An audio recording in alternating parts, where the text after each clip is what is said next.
ადამიანი რომელიც ვითარდება სიყვარულით როგორ იზრდება ეს რომ მე არის ასეთი ფსიქოლოგით ძალიან ძლიერი რომელსაც აქვს ძალიან საინტერესო სიყვარულის ფილოსოფია რომ სიყვარული არის მთლიანი სულის ენერგია დედა რომელსაც მხოლოდ თავისი შვილი უყვარს ეს არაფერს არ ნიშნავს სიყვარული არის ის როდესაც დედას ის არის ნამდვილი დედა რომელსაც ხვის შვილიც უყვარს ხო ანუ შემოდის უკვე რაღაცა ადამიანური მომენტი და შენ რომ გაიზარდო დედის და მამის სიყვარულიდან მეზობლის სიყვარულზე შენი ქუჩი შენი ეზოსი და ამ პაწაწინა სამშობლოს შეგრძნება გაგიჩნდეს ერთი კიდიდან მეორემდე მე მგონი ეს არც ისე ძნელია რომ მოახერხო ასეთ პატარა ქვეყანაში თორე მაშინ მე არ ვიცი როგორ გრძნობენ თავის სამშობლოს დიდი ქვეყნის შვილები ხო თვალუწვდენელის და არადა გრძნობენ ესე იგი ძალიან ბევრია იმაზე დამოკიდებული როგორ საკუთრების შეგრძნება როგორც ჩანს საბჭოთა კავშირმაც ძალიან დააზიანა ჩვენში და ეხლაც იმდენად ხშირად არის ეს საკუთრება ხელყოფილი რომ რაღაცნაირად ადამიანებში არ განვითარდა ის რომ აი შენც ჩემი ხარ აკროზი ხარ ხო ვიღაცის ბავშვიც ჩემია აი ძალიან ბევრი მიზეზი გვაქვს ქვეყანაში რომ სოციალური ცნობიერება და პასუხისმგებლობა იქზე უნდა იყოს წესით არიგი ჩვენს ქვეყანაში იმიტომ რომ მაგალითად ბოლო მოვლენებს მახსენდება იკვიზის გაჩეხვის იქ რაც მოხდა იცით იქ იყო მიშა მესხი რომელიც არის ჩემი პერია ფაქტობრივად იმიტომ რომ სადმე რო ჩიხში ვნახო შეიძლება მცემს და რომ ჩემს წინამდე რა აქციებიც იყო თავის დროზე წიგნისებული ყველას ორგანიზატორი ეგ ტიპი იყო მაგრამ ვინ არის სამუშაოს რა საკეთებს არა არის სხვა მიშა მესხი მაღალი ის რო პიდა რა სტებო ძალიან ცუდი ტიპია მაგრამ სადამდე მივიდა ეგ რომ ნახე იქ რო ის დაიჭირეს მე მქონდა თანაგანცდა იმ ადამიანის მიმართ იმიტომ რომ მე რეალურად ჩემს იდეებს არის შეიძლება მცემოს რაღაც მაგრამ იმ კონკრეტულ მომენტში მე ვიყავი იმიტომ რომ ის ჩემი სიცხვილიც არის რომ ის ადამიანი დაიჭირეს და მე ამაზე ვერაფერი რეაგირება ვერ მოვახდენი ანუ ნებისმიერი ჩემი ქმედება იქნება ეს პერფორმანსი მუსიკა თუ ლიტერატურული ტექსტი ბოლო დროს ვაკვირდები და არის ჩემი საკუთარი უმწეობის ხაზგასმა რომ მე ვარ უმწეო რეალურად და ეს პასუხისმგებლობა მაქვს აღებული საკუთარ თავზე რომ დღეს თუ ქვეყანაში რაღაცები არ არის ისე როგორც უნდა იყოს მე ჩემ წილ პასუხისმგებლობას ამაზე ვიღებ ჩემ თავზე და მე ბოდიში ვიყავ ყოველთვის და ესეც იქნება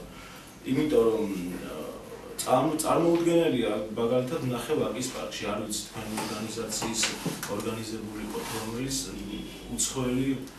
ვიღაც ახალგაზრდა მოკლეს სექსუალური ნიშნით ანუ ჰომოსექსუალი იყო და მოკლეს ხო აი მე მგონი ეგ იყო და ბევრი მოკლეს და ძალიან გამეცინა რა ბევრი მოკლეს მაგ აქციაზე არა ხო და მაგაში გამეცინა მაგ აქციაზე ძალიან გამეცინა და სასაციო იყო ის სიტუაცია რაც იქ ხდებოდა იმიტომ რომ კი მესმის რომ ამ ორგანიზაციას ეს ევალება მაგრამ ხო შეიძლება იგივე რეაქცია გააკეთო როცა შენს თანამოქალაქეს კლავ უბრალოდ ანუ სამოქალაქო საზოგადოება ეს ეყალიბდება რომ როცა მე შემეხებიან მაშინ კი არ ყვი როცა სხვასაც ეხებიან და იმის მე ობიექტურად ვაფასებ ამ ყველაფერს რომ ხვალ შეიძლება იმას თუ ის დაჩაგრეს ხვალ ჩემთანაც მოვლენ და შენთანაც მოვლენ და ამიტომ მე ვისურვებდი რომ ნებისმიერი მსგავსი ორგანიზაციები რაც არ პირველ რიგში არასექსუალური ნიშნით და რელიგიური ნიშნით ადამიანობამდე მივიდივართ საბოლოოდ იმიტომ რომ ის არის ადამიანი და ადამიანის უფლება როცა იღება არ აქვს მნიშვნელობა ის სექსუალური ნიშნით გაასამართლეს თუ უბრალოდ ქურდობის გამო მოკლეს აი მე ვისურვებდი რომ ამაზე დავინახო რეაქცია თუნდაც ამ ორგანიზაციის ან სხვა ორგანიზაციების და არ იყოს დამოკიდებული საზოგადოება სახალხო დამცველის აპარატზე ან იმაზე როდის გამოამიშა და იყოს რომ ისინი დასაჭერები ჩვენ ავიღოთ ეს პასუხი ჩვენ თქვათ რომ ეს არ არის სწორი და ამას არ ჭირდება არც ერთი პოლიტიკური ლიდერი ეს ჩვენი სამოქალაქო პოზიცია და ჩვენ შეგვიძლია უბრალოდ შევიკრიბოთ და ეს ხმამაღლა ვთქვათ თუმცა არის პრობლემა რაც დღეს არსებობს განათლების პრობლემაც ეკონომიკურ მდგომარეობამდე მიდის დამერწმუნეთ იმიტომ რომ ძალიან ბევრი ადამიანი ვესწავლობს იმის გამო რომ 2400 თუ 500 დარიან გადასახდები უნივერსიტეტში თორე უმაღლესი განათლება სჭირდება იმიტომ ელემენტარულ რაღაც ხრივ სჭირდება რატომ იცი შეიძლება მშობელი იყოს მშობელს კონდეს უმაღლესი განათლება ანუ კონდეს მიღებული მაგრამ შვილს ვერ ასწავლოს მაგრამ ის მშობელი ელემენტარულ ნორმებს მაინც ასწავლის თავის შვილს. და ეს მოდის როგორ რომ მშობლები გადახვეწილები არიან, ის შვილები ქუჩაში არიან და მათ ვერ მოთხოვ რომ რაღაც ქველმოქმედება გააკეთო, იმიტომ რომ მას ისეთი სოციალური ფონი აქვს, რომ საბოლოოდ ჩამოგაიზრდება. ამ შემთხვევაში არა, თანაგრძნობა, თანაგანცდაც კი. როგორ შეიძლება თანაგანცდა თანაგრძნობის პროპაგანდა ასე აი თუნდაც აი სტუდენტებს მივბაძოთ, რომლებიც აკეთებენ აპროტესტებენ თავიანთ განათლებაზე, ანუ ფასებს აპროტესტებენ, გამოდიან შრომის კოდექსს აპროტესტებენ ტელევიზორით. ხო. როგორ მივბაძოთ? ეს მისაბაძი ხო უნდა დავინახო და ჩემშიც გაიღვიძოს. თავიანთი საიტი, თავიანთი გვერდი, სადაც შესაძლებელია შეხვიდე და ეკონომიკურად გაჭირვებულ ადამიანს შეიძლება კომპიუტერიც არ აქვს. ხო, ანუ ერთადერთი წყარო მაინც ტელევიზია რჩებოდა. ანუ ტელევიზიის როლი მარგინალაც თავში აღნიშნა, ეგ არის პროტესტის მარგინალიზება ხდება და ხდება ის რომ არის შერჩევითი პროტესტი, ან როგორი პროტესტი? პროტესტის საზღვარს შენ პოლიცია იღებს, რომ შენ გააპროტესტე მოხდა აქამდე. იმიტომ რომ ამის სახით თუ გააპროტესტე, რომ დააკვირდით რაც იყო პიკნიკის სკვერში, ხო შეიძლება ვიღაცებს ესე იგნათა უბრალოდ არაფერი გააპროტესტებიათ, მაგრამ იქ არ გაქვს შენ გავისუფლება, იმიტომ რომ იქ სამუშაოები მის. ანუ თვითონ გიკვეთავენ უკვე პროტესტში შეზღუდული ხარ. თორე აქ არ არის საუბარი რომ ხა ვიღაც შენობების დაწვაზე უკვე დანაშაულია და კრიმინალია, მაგრამ გამოხატვის თავისუფლებაც კი შეზღუდული აქვს. ერთის სრულიად დემოკრატია, მეორეს რაღაც. იცით რა, თქვენ ამბობთ რომ ახალი მედიაც შეზღუდულია და ჩვენ ამას ვერ ვხედავთ და ვერ მოხდა და შეიძლება არ მიგებოდეს ხელი იგივე კომპიუტერზე ინტერნეტზე. როგორ შეიძლება მაშინ აიძულოთ, მაშინ გავდივართ ბედის იძულებაზე ასე ვთქვით. რომელიც რეალურად თუნდაც სხვათა შორის სტუდენტებზე მართლა ძალიან ბევრი არის დამოკიდებული მართლა, იმიტომ რომ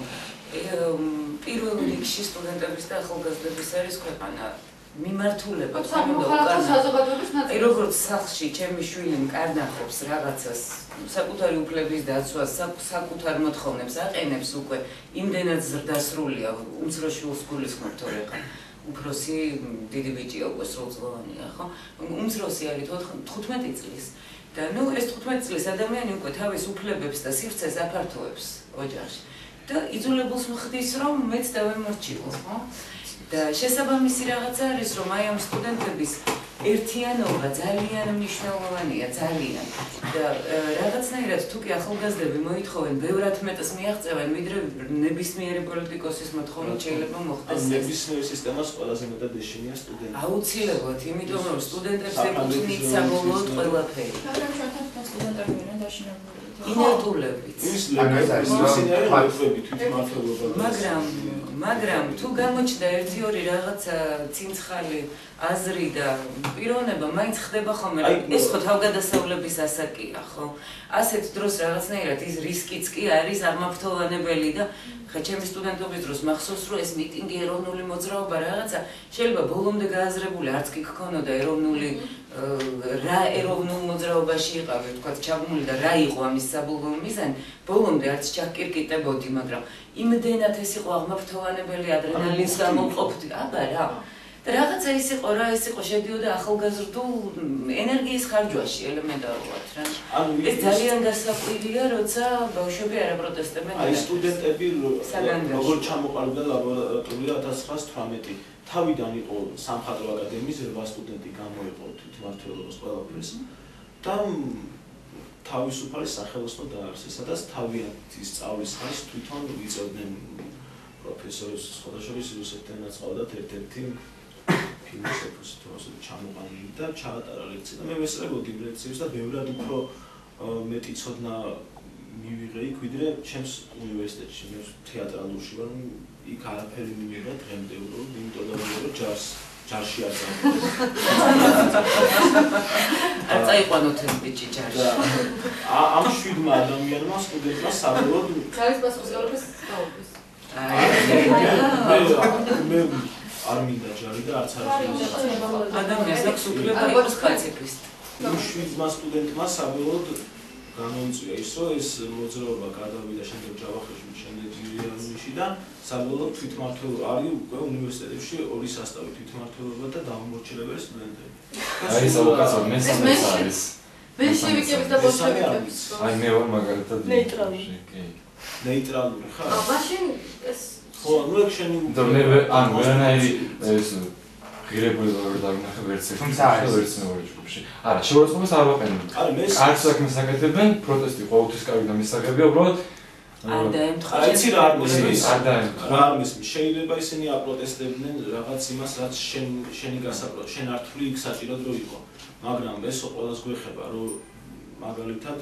80 თეთრს რო ვიხდით მარშრუტში. კი, ეს მეხება, მაგრამ ბევრი რაღაცა არ მეხება. და ერთი მიზეზი მაინც დამსახელი რატომ და მეხებოდეს, აი რა, 10 კიკვიცის ბაღი. კიკვიცის ბაღი, აი ძამცუდი მიდგომაა. არა, მისმენდა, რა მიზეზი დამსახელი ერთი მე რატომ უნდა მეხებოდეს. რატომ უნდა მეხებოდეს? ეკოლოგია ყოველს გვეხება, არა. როდესაც ხეები ჩეხება, მაქვს ძალიან შიშის გრძნობა. რაჭაში მაქვს სახლი და იქ არ არსებობს წელიწადი, რომ არ მოწყდეს ხოლმე მიწა და ერთადერთი შემაკავებელი ფაქტორი არის ძლიერი ხეები მძლავრი ფესვებით. ამიტომ ეს ჩემში იწვევს რაღაც საფრთხის შექმნა, გარდა იმისა, რომ ისედაც ეკოლოგიურად როგორ დაბინძურდა თბილისი. შესაბამისად ძალიან მოიმატა სიმსივნემ, ძალიან მოიმატა მენტალურმა აშლილობებმაც, რომელიც ზოგჯერ ეკოლოგიას უკავშირდება ხოლმე თურმე. ნუ ეს რაღაც გარკვეული მოსაზრებაა მეცნიერების, არ ვიცი რამდენად დადასტურებული, მაგრამ ეხლა ონკოლოგიური დაავადებებისთვის ეს ნამდვილად დადასტურებულია, ხო, ამდენი ტოქსინის სუნთქვა ჩვენთვის ძალიან ცუდია და ელემენტარულად ხეები, რომელიც ჰაერსასუფთავი ჟანგბადს გამოყოფს და მწვანე პარკების შენარჩუნება, ნუ ესე იგი ნიუ-იორკში ცენტრალ პარკი, იგივე ლონდონში პარკი, ხო, ესენი არის ხოლმე ეროვნული რაღაც საკუთრება და საგანძური და როდესაც ჭეხება, შენ არ უნდა გაგიკვირდეს, რომ ვიღაცა ჩემშიც იწვევს ეს ცუდ შეგრძნებას, რომ კარგია გვაქვს და რატო ვაფუჭებთ. გვაქვს და იყოს. ხეზე შეიძლება არ იყოს. ანუ ხეზე არა. ან დიდი ნიშნობა ხო ის ასე რომ შენ არ გიკითხება რა არა, ერთმე შეისარი რომ შენ რა პრობლემატიკა შენ გეხება, შეგიძლია იმაზე იყო უფრო აქტიური, ხო? არ გევალება შენ რომ სოფლიოს ყველა პრობლემა შენ ტკივილი გეგონოს საკუთარი. ეხლა მაგაში აბსოლუტურად ის არის. მიშას კომენტარი, რაღაც ხوار მიდევთ ეს სოციალური უმწეობა, ანუ როდესაც მიხვდები ან დავუშვი, გამოდიან სტუდენტები და არა, ამ შემთხვევაში უმწეობა არ არის, მის პრიორიტეტებში, ნუ მას ამაზე არ უფიქრია, მას ამის მიმართ არ აქვს რაღაც ისეთი განცდა, რომ რატომ არა, ამ რაღაც შეცდომი მე არ ვიხდი გადის სწავლაში ფულს უფასოებს ვსწავლობ, მაგრამ მე იმ სტუდენტებთან ვიყავი, რომ გამოვიდნენ და აპროტესტებდნენ. ანუ ეს თანაგან მე როდესაც ჩემ წინააღმდეგ იყო აქციები და იქ მართლმადიდებლურ შრომითაკვაშვილი და აქეთ ლიბერალები თუ რასაც ეძახიან ის ხალხი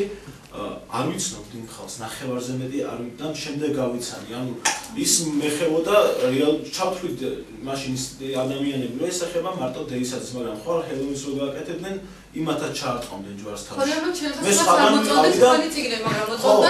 ანუ ეს ყველას ეხება რომ გამოხატვის თავისუფლება და იქ ის ადამიანები ძალიან კარგი ადამიანები მე დავინახე ის მოხდა რომ მეთქი ამ ქვეყანაში მაგიტომაც არ წავედი საქართველოსთან თორემ მქონდა თავშესაფარი და არ წავედი მეთქი ღირს ამ ქვეყანაში დავრჩე იმიტომ რომ მე პასუხისმგებლობა ავიღე ჩემ თავზე იმ ადამიანებთან რომლებიც იქ